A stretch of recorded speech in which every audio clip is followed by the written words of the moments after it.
यदि व्यक्ति अपने जीवन में इन दो बातों पर ध्यान दे तो वह अपने जीवन में बेहतर कर सकता है। पहली बात कि इंसान को कान का कच्चा नहीं होना चाहिए।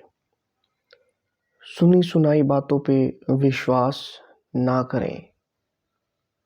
दूसरा, व्यक्ति को अपने शब्दों पे नियंत्रण रखना चाहिए।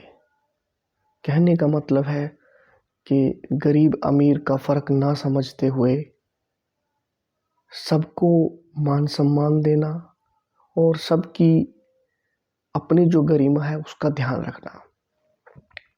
तो ये दोनों बातें हम इस कहानी के माध्यम से समझते हैं। एक राज्य की बात है। वहाँ का जो राजा था वो बहुत महान और शक्तिशाली था। राज्य बहुत बड़ा होने की वजह से राजा किसी ऐसे होनहार इंसान की तलाश में था जो उसके राज्य का प्रधान बन सके। राजा की नज़र एक व्यापारी पर पड़ती है। वह व्यापारी उसके राज्य का सबसे धनवान व्यापारी था और मेहनती भी था और समझदार भी। तो राजा ने उसकी समझदारी को देखते हुए उसे प्रधान बना दिया। अब शासन अपने सुचारू रूप से चल रहा था। कुछ समय के बाद जो व्यापारी है उसकी बेटी की शादी होनी थी। तो बेटी की शादी में उसने राजभोज का प्रबंध किया और सभी मंत्रियों को निमंत्रण भेजा, राजा को निमंत्रण भेजा भोजन के लिए। और वहाँ पर उसने जो राजमहल में झाड़ू लगाता है उसे भी बुला लिया। अब जब सभी मंत्री बैठ रहे थे तभी वह झाड़ू वाला जो व्यक्ति था, जो राजकोष में झाड़ू लगाता था, वह मंत्रियों की किसी एक कुर्सी पर जाकर बैठ गया। बस फिर क्या था, व्यापारी ने अपना आपा खो दिया, शब्दों की गरिमा भूल गया, मान सम्मान भूल गया और उस झाड़ू लगाने वाले व्यक्ति को अपमानित कर दिया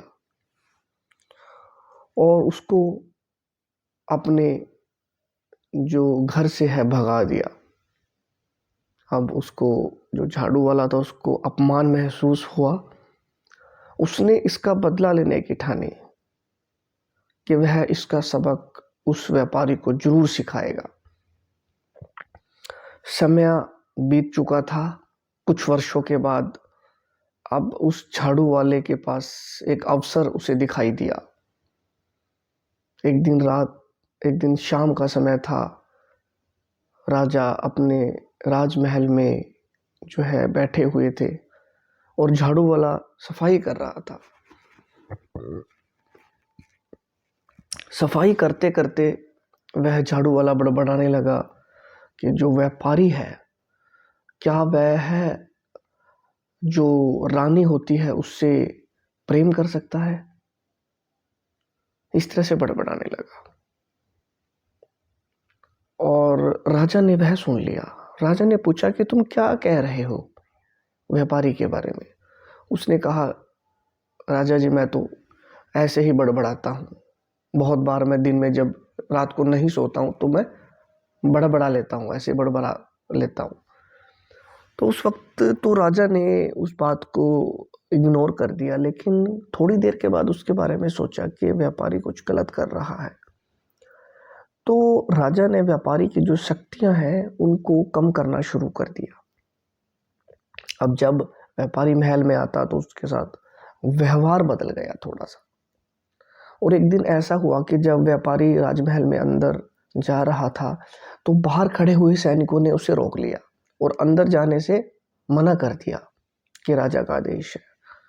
अब वहां पर नजदीक ही खड़ा हुआ वह झाड़ू वाला देख रहा था ये सब चीजें और वह हंसने लगा और उसने टोंट कसा, सैनिकों को कहा कि हे सैनिकों, तुम इतने शक्तिशाली हो कि इस इतने बड़े व्यापारी को रोक दोगे? ये तो बहुत बड़ा धनवान व्यापारी है, इसके सामने तुम्हारी क्या औकात? ये तो ऐसे अंदर चला जाएगा।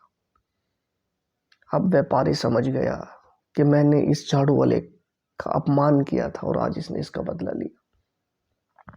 अब व्यापारी वहां से घर लौट जाता है और सोचता है कि किसी ना किसी प्रकार से इस अपमान को सम्मान में बदला जाए, ताकि राजा दोबारा से उसे उसकी शक्तियां दे और उसे उतना ही सम्मान मिले। तो वह क्या करता है कि उस झाड़ू वाले को अपने घर बुलाता है और उसको पूरा मान सम्मान देता है, उसे भोज कराता है और उसे क्षमा याचना भी करता है कि मुझसे जो गलती हुई थी उसके लिए मैं क्षमा आपसे मांगता हूँ। इससे झाड़ू वाला प्रसन्न हो जाता है और वह कहता है, व्यापारी उससे कहता है कि वह चाहता है कि उसे दोबारा से जो राजमहल में सम्मान मिलता था वो मिलता रहे। तो इस पर झाड़ू वाला कहता है, ये तो कोई बड़ी बात नहीं, इसे मैं कर दूंगा, तुम्हें वापस तुम्हारा सारा सम्मान मिल जाएगा। अब कुछ दिनों के बाद दोबारा से वही झाड़ू वाला राजा के महल में झाड़ू लगा रहा होता है, राजा वहीं पर बैठे होते हैं। तब वह फिर बड़बड़ाता और कहता है कि राजा तो बड़े बेवकूफ़ हैं जो बाथरूम में बैठकर शराब पीते हैं। राजा ने इस बात को सुन लिया और राजा ने उसे फिर कहा कि तुम मेरे बारे में क्या कह रहे हो? तो झाड़ू वाला बोलता है, जी मैं कभी कभी बड़बड़ा लेता हूँ, ऐसे ही बड़बड़ा लेता हूँ। तो उस वक्त भी राजा ने उस बात को इग्नोर कर दिया और झाड़ू वाला चला गया। फिर बाद में सोचा कि ये व्यक्ति जब मेरे बारे में झूठ बोल सकता है तो उस व्यापारी के बारे में भी इसने झूठ बोला होगा। तो फिर क्या करता है, वो राजा वापस व्यापारी को बुलाता है और उसको वो सारी शक्तियां उसे वापस लौटा देता है और उसका जीवन सुचारू रूप से चलने लगता है। तो इसमें दो चीजें आपको समझ में आई कि जो व्यापारी है उसका शब्दों पे नियंत्रण नहीं था, वह मान सम्मान की गरिमा को भूल चुका था, और जो राजा था वह कान का कच्चा था। तो इन दोनों चीजों पर इंसान को नियंत्रण रखना चाहिए और एक सुखद और बेहतर जीवन की तरफ बढ़ना चाहिए। यदि आपको यह कहानी अच्छी लगी है तो आप मेरे इस चैनल को सब्सक्राइब कीजिए ताकि मैं आपके लिए और बेहतर वीडियोस लेकर आता रहूं। धन्यवाद।